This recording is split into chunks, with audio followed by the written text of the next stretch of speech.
خاندان اور پڑوس میں ہونے والی تبدیلیاں۔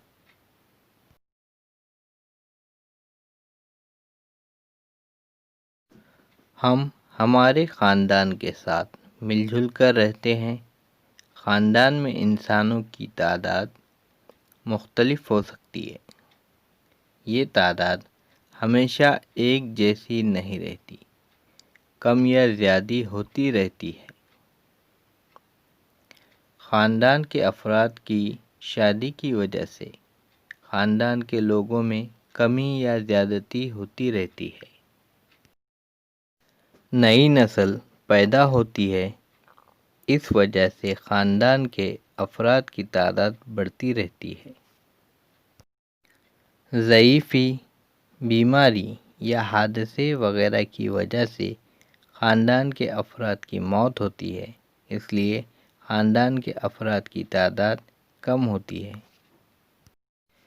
بعض اوقات تعلیم حاصل کرنے کے لیے لڑکے لڑکیاں شہر جاتے ہیں۔ نوکری اور تجارت وغیرہ کے لیے گھر کے لوگ دوسری جگہ جا کر رہنے لگتے ہیں۔ اس طرح ایک مقام سے دوسری مقام پر رہنے کے لیے جانے کو نقل مکانی کہتے ہیں۔ شادی، پیدائش، موت اور نقل مکانی کی وجہ سے ہمارے خاندان میں افراد کی تعداد کم یا زیادہ ہوتی رہتی ہے۔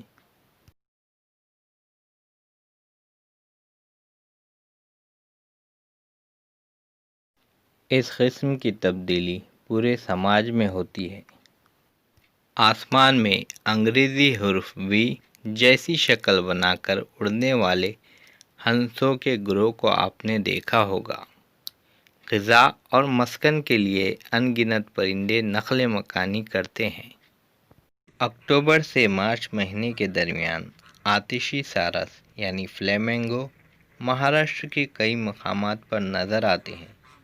پرندے گروہ بنا کر اڑتے ہیں، اس کے باوجود نہ انسان کی طرح ان کے خاندان ہوتے ہیں نہ پڑوسی۔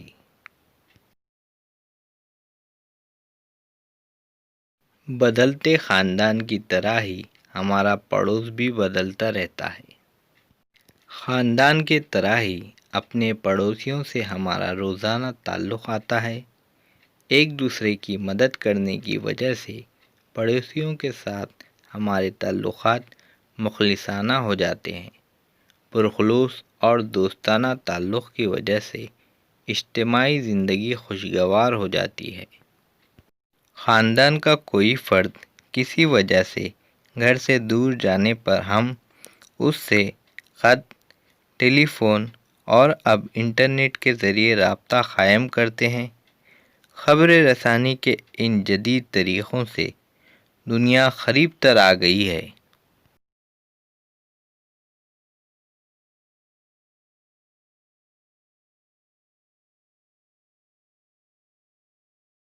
Best of luck. Have a good day.